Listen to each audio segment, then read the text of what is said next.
자, 5월 7일 토요일입니다. 고린도전서 3장 1절에서 15절 말씀, 예수 그리스도 터 위에 하나 되어 세우는 교회라는 제목으로 말씀을 전합니다. 자, 오늘 말씀의 요약을 보면 바울은 분쟁으로 나뉜 고린도 성도들을 육신에 속한 자라고 합니다. 물론 그들은 많은 신령한 은사를 받았습니다. 그러나 그들은 서로 다투고 싸웠습니다.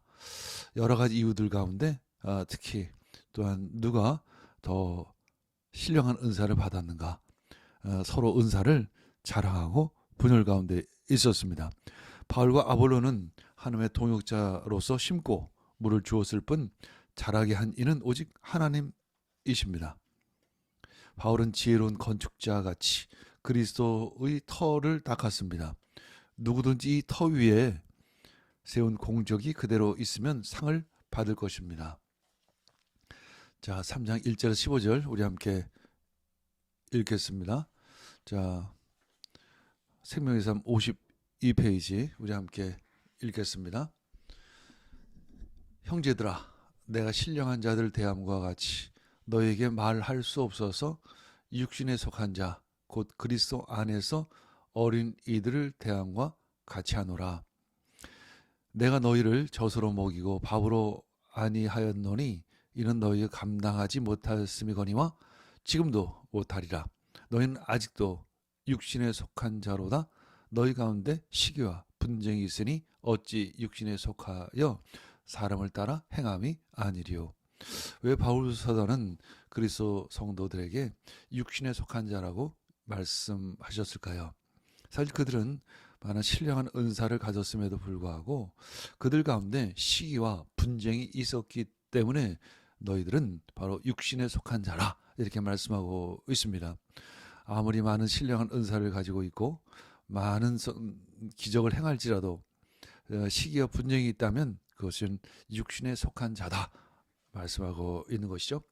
4절 어떤 일은 말하되 나는 바울에게라 하고 다른 이는 나는 아볼로에게라 하니 너희가 육의 사람이 아니려. 마치 그들은 내가 바울과 가까운 사람이요 난 아볼로와 가까운 사람이라고 말한다면 마치 그것이 신앙이 깊은 사람처럼 여기겠지만 결국 그것은 육적 사람이라 하는 것입니다. 5절 그런즉 아볼로는 무엇이며 바울은 무엇이냐 그들은 주께서 각각 주신 대로 너희로 하여금 믿게 한 사역자들이니라. 그들은 한낱 사람일 뿐이다 라는 거죠.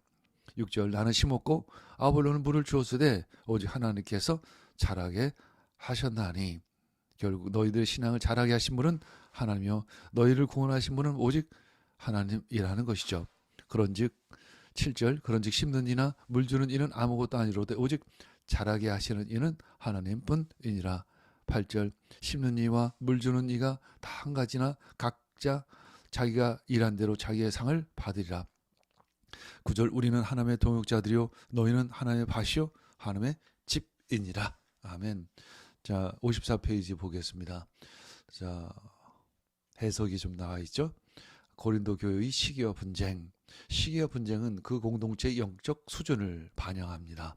바울은 고린도에 복음을 전해 교회를 개척했고 그 후에 아볼로는 고린도 성도들을 말씀으로 양육했습니다. 고린도 교회를 거쳐간 사역자들은 서로 협력해서 일했지만 성도들은 그들의 이름을 사용해서 파당을 형성하고 분열과 갈라졌던 것이죠. 사역자 역할도 중요하지만 뿌려진 복음의 씨앗이 자라게 하시는 분은 오직 하나님이십니다.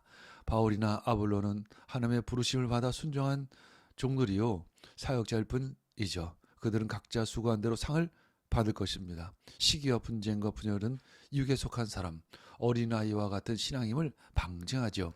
특정한 사람을 내세우며 분열하는 공동체가 아니라 하나님의 지혜를 따라 연합하는 공동체가 되기 위해 힘써야 할 것입니다. 자, 우리 질문입니다. 바울과 아볼로는 고린도 교회를 위해 각각 어떤 역할을 감당했나요? 교회에서 봉사할 때 나는 누구에게 초점을 맞추고 봉사해야 할까요? 오직 교회의 주인은 예수 그리스도이십니다. 우린 그저 사랑으로 섬길 뿐인 것이죠. 자, 10절에서 15절 읽겠습니다. 10절 내게 주신 하나님의 은혜를 따라 내가 지혜로운 건축자와 같이 터를 닦아 두매 다른 이가 그 위에 세우나 그러나 각각 어떻게 그 위에 세울까를 조심할지니라. 이 닦아둔 것 외에 능히 다른 터를 닦아줄 자가 없으니 이 터는 곧 예수 그리스도라. 12절 만일 누구든지 금이나 은이나 보석이나 나무나 풀이나 집으로 이 터 위에 세우면 각 사람의 공적이 나타날 터인데 그 날이 공적을 밝히리니 이는 불로 나타내고 그 불이 각 사람의 공적이 어떠한 것인가를 시험할 것임이라. 14절 만일 누구든지 그 위에 세운 공적이 그대로 있으면 상을 받고 누구든지 그 공적이 불타면 해를 받으리니 그러나 자신은 구원을 받되 불 가운데서 받은 것 같으리라. 아멘.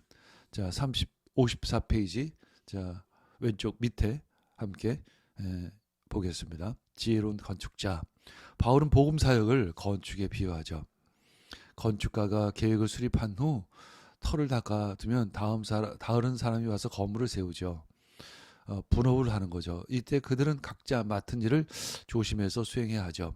마찬가지로 주님의 사역자들은 자기 역할을 지혜롭게 감당합니다. 교회의 터는 예수 그리스도입니다. 교회는 오직 예수 그리스도의 말씀에 세워집니다. 불이 나면 내구성 좋은 자재로 지어진 집은 건재하나 그러지 않은 집은 무너지죠. 마찬가지로 마지막 날에 불이 우리의 공적을 검증할 터인데 하나님 그 공적을 보시고 우리에게 상을 주실 것입니다. 지혜로운 건축자는 예수 그리스도의 터 위에 순수한 복음만을 전하고 성도를 양육할 것입니다. 아멘. 바울이 복음 사역자를 지혜로운 건축자로 비유한 이유는 무엇일까요? 내가 예수 그리스도의 터 위에 세워야 할 것은 무엇일까요? 그 질문에 답을 하며 깊이 묵상하시기를 원합니다. 함께 기도합니다. 주님, 저와 공동체에 여전히 남아있는 시기와 분쟁을 나무라시는 주님의 음성을 듣습니다. 내 마음속에 누군가 시기하는 마음이 있다면 예수 그리스도의 보혈로 다 씻어 주시옵소서. 우리 안에 있는 어린아이의 모습을 떨쳐버리고 그리스도의 장성한 분량까지 자라게 주시옵소서. 주의 사랑 안에서 서로 연합해 하나님의 동역자로 아름다운 사역을 다하게 하여 주시옵소서. 사단은 분열이며 성령님은 하나됨인 줄 믿습니다. 사단의 유혹에 빠지지 않게 해주시고 성령의 인도하심을 따르는 귀한 성도 되기를 원합니다. 아멘. 자, 55페이지 세상 속 교회의 의미라는 제목이죠. 교회는 회복된 관계가 만드는 삶을 경험하고 또 보여주는 공동체로서 세상 속에 있다.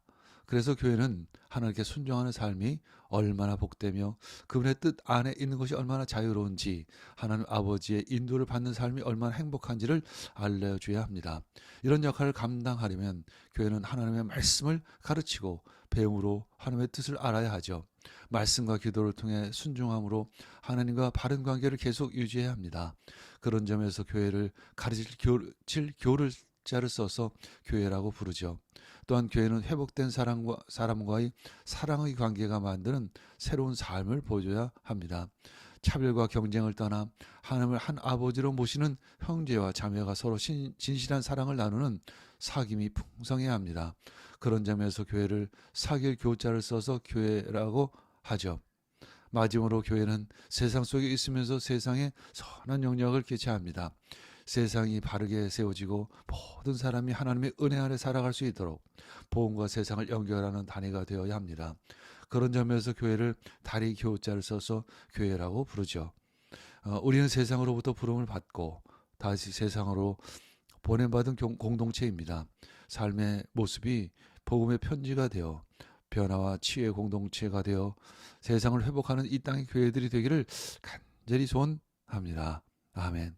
팀 켈러는 이런 말을 했죠. 복음을 깨달아 마음이 새로워지면 다른 사람과 위에 군림하거나 지배하려 들지 않게 된다. 아멘. 자, 오늘도 승리하시기를 바랍니다. 말씀을 깊이 묵상하고 함께 기도하며 또 기도 제목을 올리는 은혜의 시간 되기를 축복합니다. 한배 중보로 이 아침 시작하고 또 내일 주일을 맞이하시기를 원합니다. 아멘.